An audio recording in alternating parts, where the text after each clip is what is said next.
What's popping? It's your guy Saint the Realist. Make sure you hit that like button, subscribe. You see from the title what we spending on, man. I have updated information with the NOLA, the New Orleans terrorist attack, and on top of that, we have a lot of information with the New York attacks also, and just certain type of just negative energy and negative situations just popping off out there in New York. And just as of now in the United States, everywhere nationwide, is just an outbreak of ignorance, terrorist threats and attacks, and our government system failing us as far as protecting its citizens.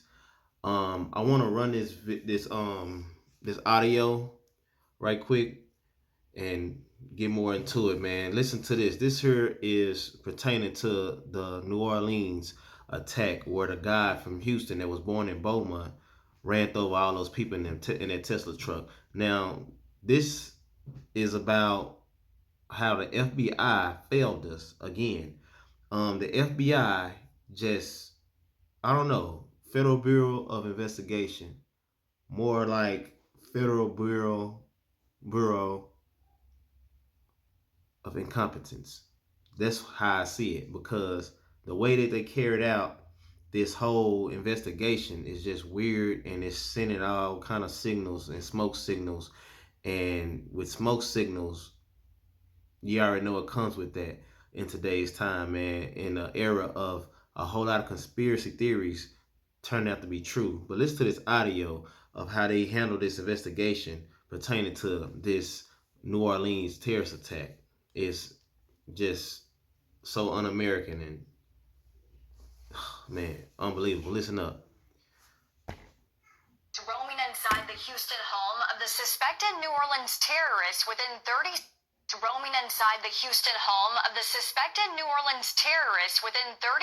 hours of the deadly car plow incident is now garnering the attention of lawmakers.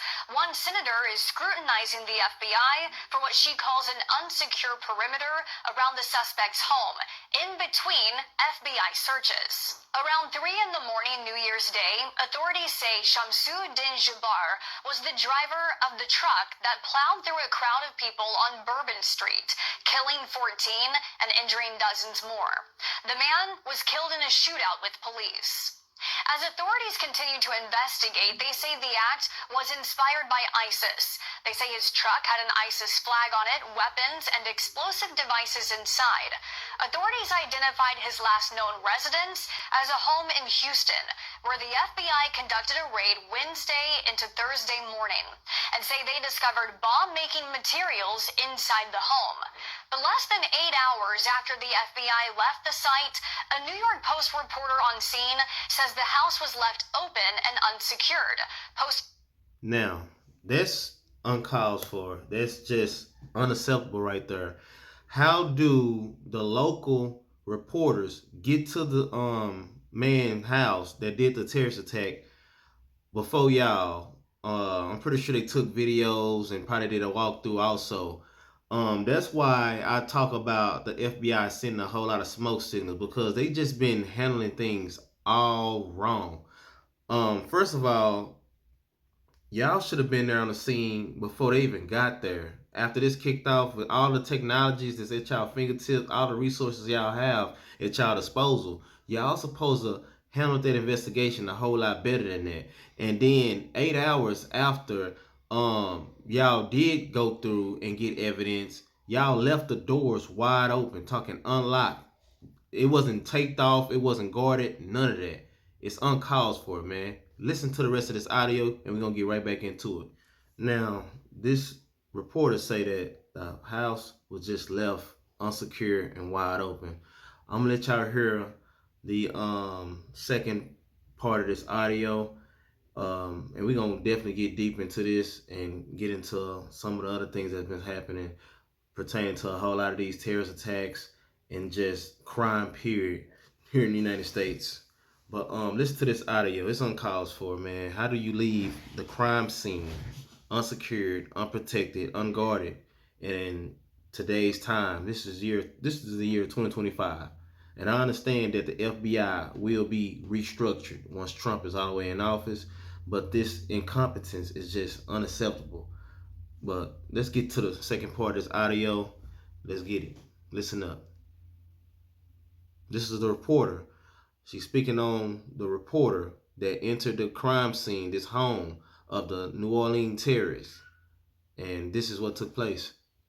Posting a video of herself doing a walkthrough of the home and discovering items like computers, a Quran, and what she described as a bomb-making station, all left behind by the FBI in their initial search of the property. If we walk through the home, we see some signs of what he was up to. The reporter details what she sees, from the electronics, chemicals, working stations, bedroom and kitchen items, and religious writings. Wow. The reporter has taken heat online for entering the premises of the suspected terrorist. Criticism is also being thrown at the FBI for what the journalist described as no perimeters around the scene after the agency's initial raid. And now, after reporters were seen rummaging through the home, the FBI confirmed to several news outlets Friday the agency was back, conducting a second visit to the suspected terrorist home. Senator Marsha Blackburn criticizing the FBI's response, posting on X, the fact that a reporter has better intel than the FBI tells us all we need to know. See, that's sad. That's sad, man. How do your local reporter have more insight than your government agency, your FBI? And then they had to come back again a second time. Ooh, boy. And I'm pretty sure they still left that place unguarded and wide open to the public. Like it's a museum, like it's just a public museum. That's wild, man. People lost their lives, people were injured. This has not really been took as serious as it should be. Man, say, y'all really making it hard for American citizens to just turn a blind eye and a deaf ear to the so-called conspiracy theories out here. When y'all are just openly just not doing your job properly. It's uncalled for, man. Listen to the rest of this audio, y'all. FBI has failed its core mission. From the beginning, local news outlets in Houston say they arrived at the suspected terrorist home on New Year's Day before investigators got there. Then they say they saw FBI, SWAT vehicles, and the local sheriff's department all arrive on scene. By Thursday morning, the first search cleared out. The second search Friday morning was reportedly cleared within hours, according to KHOU News in Houston. It's unclear why authorities returned to the home or if they took in more evidence in their second search. As of this recording, the FBI has not commented on why a journalist was inside the home in between searches. We'll continue to follow this story, and you can see, man. That's wild. That's wild right there. Like, really, how is it that your local reporters get there and it's like they caught themselves? Oh, hold up, people on the scene. Let's get out there. Let's save face, bro. Y'all supposed to been already out there with that place secured, taking in evidence.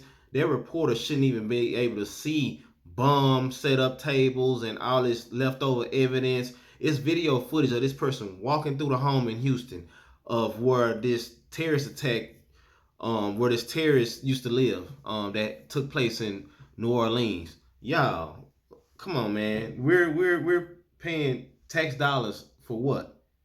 Honestly, for people to not do their jobs properly.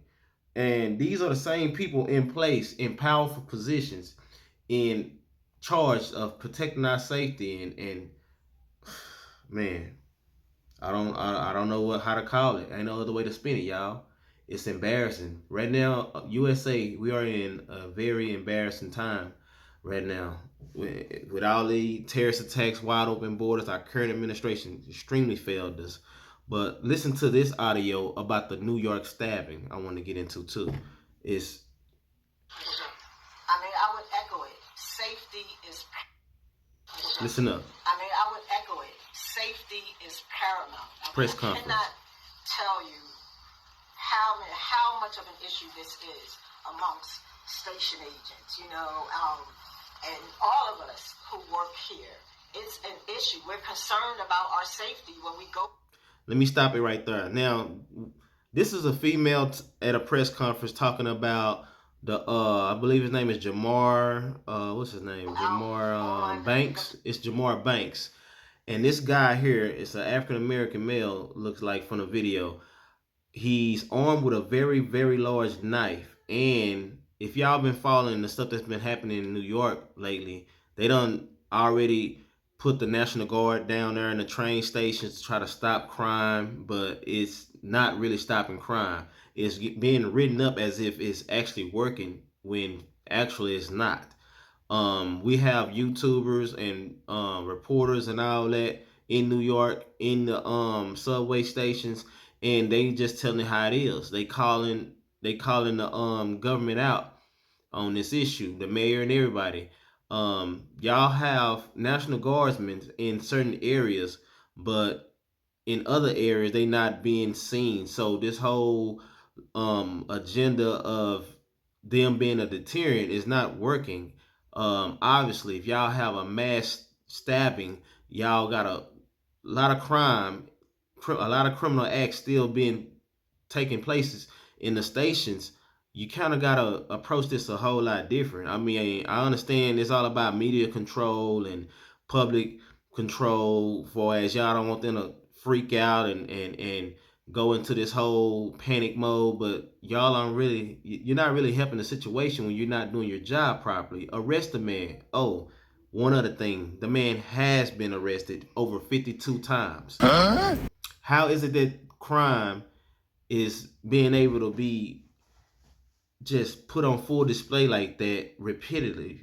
Just repetitive, again and again and again. Y'all don't arrest this man 52 times, and he's now on a loose, and y'all are searching for this man, and he's got a big ass knife stabbing people. I can't make this make sense, man. Like it's really weird, y'all. Listen up to the rest of the audio, man, before I wrap this video up. Please hit that like button, subscribe. It's your guy Saint the Realist YouTube channel, man. Arm yourself. And that's one of my kiddos in the background. That's a lifestyle. Listen up. Platforms. I mean, if you ride the subway, and I'm sure mostly everybody in this room has been on this subway at some point or during the week, and you see the different things that go on, the mental illness, the homelessness, and all of that. If it's a risk to the public, it's a risk to us. I mean, I would. That part. Safety is paramount. I mean, I cannot. That part. Safety. Like the lady said, if it's a risk to the public, it's a risk to us. Crime affects us all, you know. So for those of you who don't really care, turn a blind eye and deaf ear to things because it's not happening to you in your area, let me tell you something. Every time you wake up and go outside, your life is in jeopardy. I'm just keeping it real.